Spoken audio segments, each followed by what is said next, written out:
kelompok 9 mata kuliah Strategi Pembelajaran Bahasa Indonesia.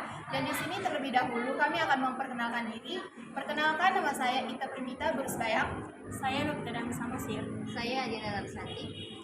Dosen mata kuliah ini yaitu Ibu Dra Rusdiana MPD. Kami dari program studi Pendidikan Bahasa dan Sastra Indonesia, jurusan Bahasa dan Sastra Indonesia, Fakultas Bahasa dan Seni, Universitas Negeri Medan. Di sini kami akan melakukan video pembelajaran mengenai strategi pembelajaran kooperatif. Nah, mengapa kami memilih strategi pembelajaran kooperatif? Karena di dalam proses pembelajaran masih banyak siswa yang kurang percaya diri dalam mengungkapkan pemikiran dan tanggung jawabnya, serta kurangnya rasa percaya diri dalam mengungkapkan pemikirannya saat proses pembelajaran. Nah, jadi di sini kami ingin mengetahui apakah melalui strategi pembelajaran kooperatif dapat meningkatkan pemikiran dan tanggung jawab siswa. Kelebihan dari strategi pembelajaran kooperatif ini adalah yang pertama, dapat menumbuhkan semangat kerjasama dan kegairahan dalam belajar bagi siswa. Yang kedua, dapat meningkatkan motivasi, saling menghargai antara semua siswa. Yang ketiga, memberikan peluang untuk menyampaikan gagasan secara terbuka karena jumlah siswa dalam kelompok sangat terbatas. Yang keempat, melatih siswa agar dapat berkomunikasi secara efektif. Selain itu, menumbuhkan semangat persaingan yang positif dan konstruktif karena masing-masing dari siswa akan bekerja lebih giat dan bersungguh-sungguh, dan juga menanamkan persatuan dan solidaritas yang tinggi karena siswa yang pandai dalam kelompoknya akan membantu teman yang kurang dari kemampuannya demi nama baik kelompok. Semuanya, halo. Jadi di sini kita akan belajar tentang cerita fantasi. Nah, di sini ada yang tahu apa itu cerita fantasi? Ya? Ada yang lain? Ada? Ya, benar dibilang oleh teman kalian, yaitu cerita fiksi. Jadi, cerita fantasi ini adalah cerita yang ditulis oleh penulisnya yang bersifat khayalannya sendiri. Jadi, cerita ini tidak ada di dunia nyata, kejadiannya tidak ada di dunia nyata. Jadi sebelum kita belajar tentang cerita fantasi ini, kami akan membagi kalian menjadi dua kelompok. Nah, di dalam kelompok itu kalian harus saling bekerja sama satu dengan yang lain. Harus semua kerja sama, gak boleh hanya satu yang kerja. Baik, paham semuanya? Paham. Baik, kepada Adila dipersilakan untuk membagi kelompok. Ya baik, ini kan kakak mau bagi kelompok nih. Ini kakak bagi kelompok biar adil kan. Jadi kakak bagi kelompoknya, kelompok satu itu ada adik Caca, terus ada Lia, terus satu lagi siapa ya, Kaita, ada Rapi. Nah, di kelompok dua ada adik Fauzan, adik Chelsea sama adik Fauzia. Ya, sekarang langsung ya. Puji. Iya, Puji. Persilahkan kelompok satu mejanya di sini, kelompok dua mejanya di sini. Ayo. Nah, ada yang sama Rapi pindah sini. Sekarang kakak akan membagikan kalian ini cerita fantasi untuk kelompok satu.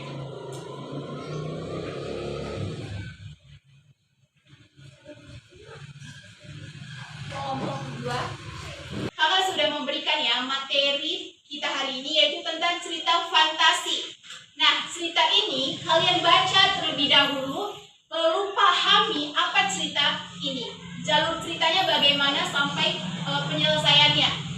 Nah, kelompok 1 dan kelompok 2 harus saling bekerja sama dalam membuat ringkasannya. Gak boleh hanya satu orang saja yang membuat ringkasan. Paham kelompok 1 dan kelompok 2? Nah, setelah nanti kalian buat ringkasannya, maka kalian harus menentukan apa inti dari cerita tersebut, atau bisa disebut sebagai pesan moralnya. Seperti itu. Paham kelompok 1 dan kelompok 2? Baik, sekarang kakak persilahkan kalian kelompok 1 dan kelompok 2 untuk membuat ringkasan cerita fantasi ini. Kakak persilahkan. Jangan sendirian ya, harus berpartisipasi, ada tanggung jawab dalam kelompok ya. Kerjanya sama-sama.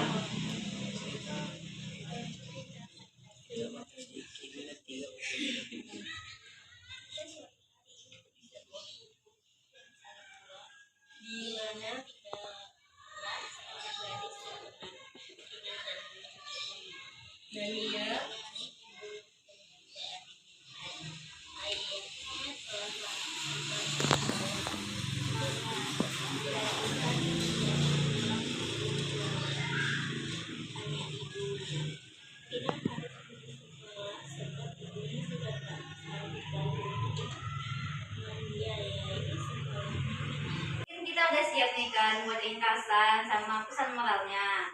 Nah jadi kalau udah siap ini kelompok 1 bisa presentasikan di depan hasil dari ringkasan dan inti dari ceritanya.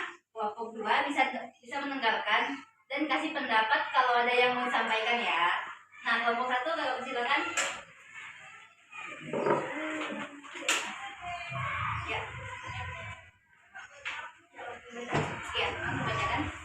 Kinan dan 3 butir jagung emas. Di sebuah gubuk tinggal gadis bernama Kinan. Dia ditemani ibu dan adiknya. Ayahnya telah lama meninggal sehingga ibunya menjadi tulang punggung keluarga. Kinan putus sekolah karena ibunya tidak sanggup lagi membiayai sekolah Kinan. Lalu Kinan ikut bekerja di rumah tetangganya. Namun pada saat Kinan berangkat kerja, Kinan mendapati seorang kakek-kakek yang sangat tua.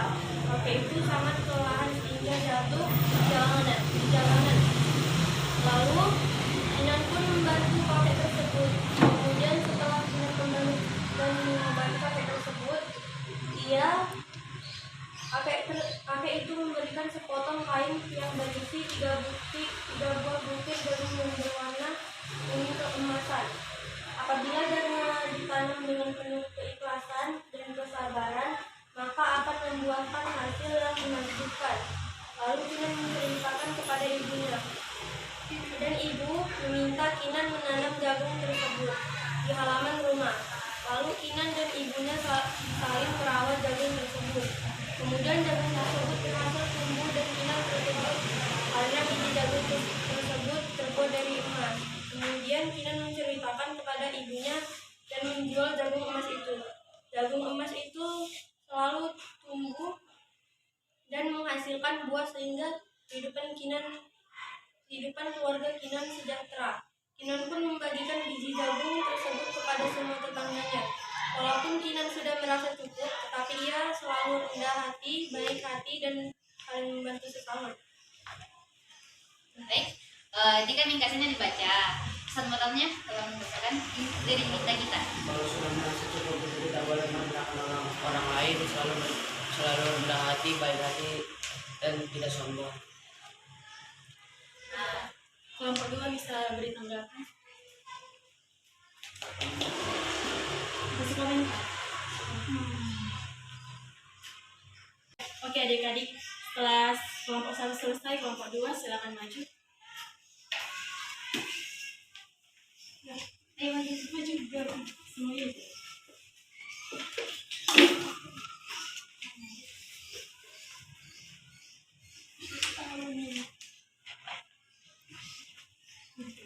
Kinan dan 3 butir jagung emas.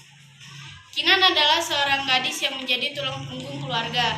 Ayah Kinan telah meninggal sehingga Kinan hidup ditemani oleh ibu dan adiknya.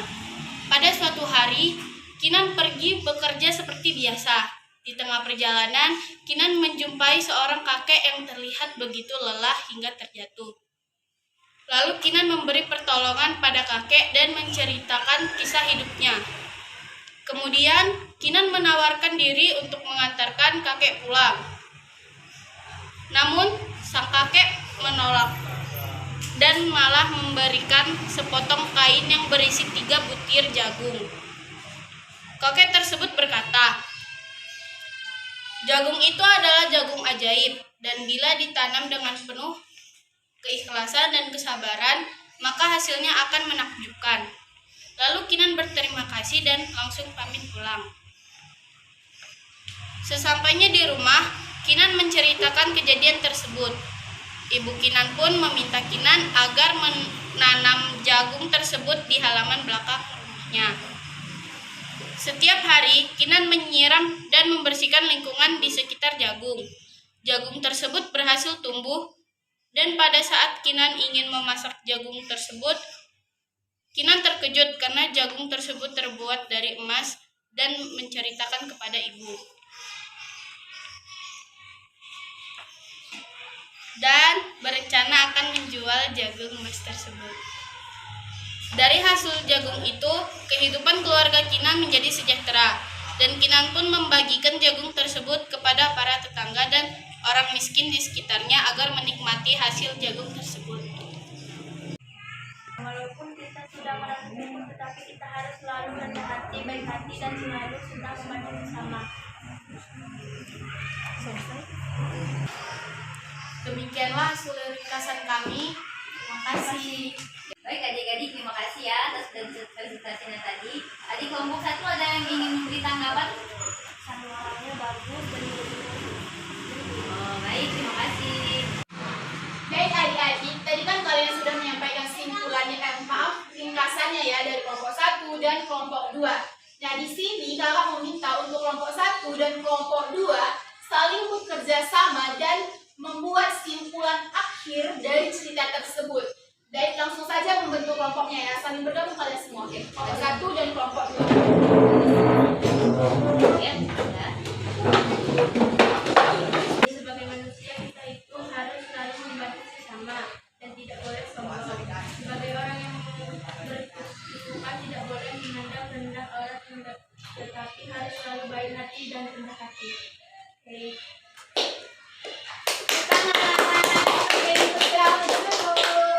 Baik adik-adik, demikianlah pembelajaran kita hari ini. Kiranya setiap pembelajaran yang telah kita kerjakan hari ini dapat bermanfaat bagi kita semua. Jadi pesan moralnya tadi telah disampaikan oleh kelompok 1 dan kelompok 2, bahwasanya kita sebagai manusia itu tidak boleh sombong, tetapi tetap rendah hati dan baik hati. Oke, demikian pembelajaran kita. Terima kasih. Adapun kendala yang kami hadapi dalam membuat video strategi pembelajaran ini, yaitu adanya suara bising karena kendaraan yang lewat serta suara anak-anak.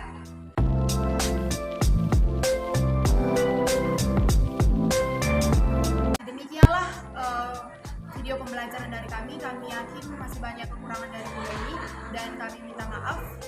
Sekian dan terima kasih.